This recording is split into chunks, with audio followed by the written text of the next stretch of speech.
सिर्फ 8 घंटों की लड़ाई, सिर्फ 29 ब्रिटिश सैनिकों की मौत और भारत की तकदीर हमेशा के लिए बदल गई। ये कोई युद्ध नहीं, इतिहास का सबसे बड़ा राजनीतिक धोखा था। एक व्यापारिक कंपनी ने बंगाल के नवाब सिराजुद्दौला को कैसे हराया और एक सेनापति ने अपनी धरती के साथ कैसे गद्दारी की।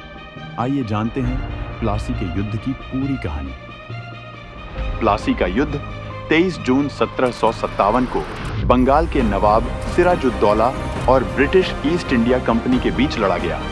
लेकिन यह केवल एक सैन्य टकराव नहीं, बल्कि विश्वासघात और कूटनीति का एक सफल ब्रिटिश षड्यंत्र था, जिसने भारत में ब्रिटिश शासन की नींव रखी।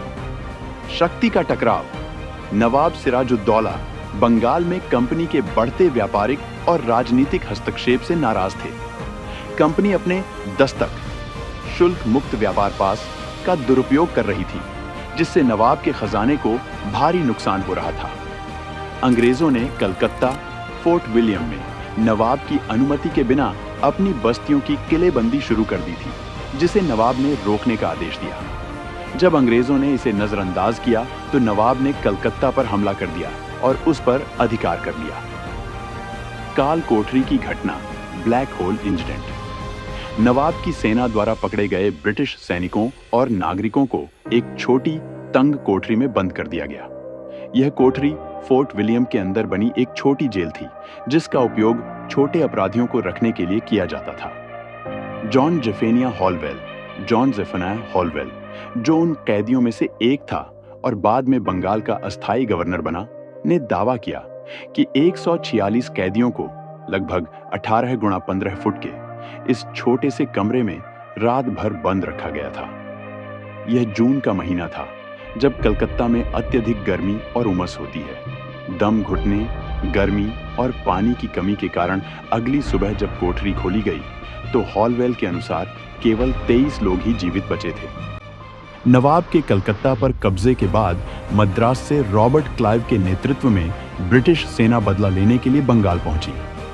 क्लाइव समझ गया था कि नवाब की विशाल सेना को सीधे युद्ध में हराना मुश्किल है। उसने कूटनीति का सहारा लिया और नवाब के दरबार के असंतुष्ट व्यक्तियों के साथ एक गुप्त समझौता किया।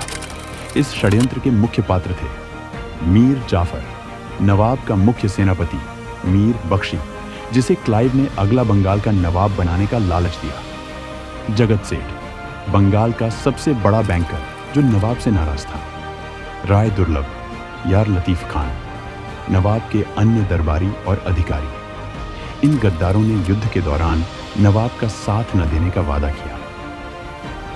युद्ध का दिन 23 जून 1757 भागीरथी नदी के किनारे प्लासी के मैदान में दोनों सेनाएं आमने सामने आईं।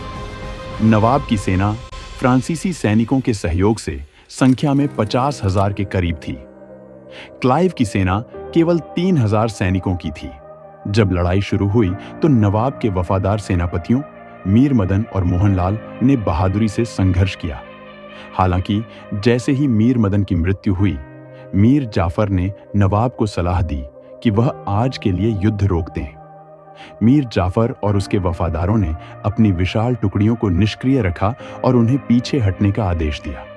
सिराजुद्दौला अपनी सेना की ताकत से अनजान और मीर जाफर के विश्वासघात का शिकार होकर मैदान छोड़कर भाग गया। परिणाम, प्लासी की लड़ाई वास्तव में एक युद्ध नहीं, बल्कि एक धोखाधड़ी थी, जो कुछ ही घंटों में समाप्त हो गई। नवाब सिराजुद्दौला को पकड़ लिया गया और मीर जाफर के बेटे मीरन के आदेश पर उसकी हत्या कर दी गई। मीर जाफर को बंगाल का कठपुतली नवाब बनाया गया। कंपनी को बंगाल, बिहार और उड़ीसा में शुल्क मुक्त व्यापार और कलकत्ता के पास 24 परगना की जमींदारी मिली।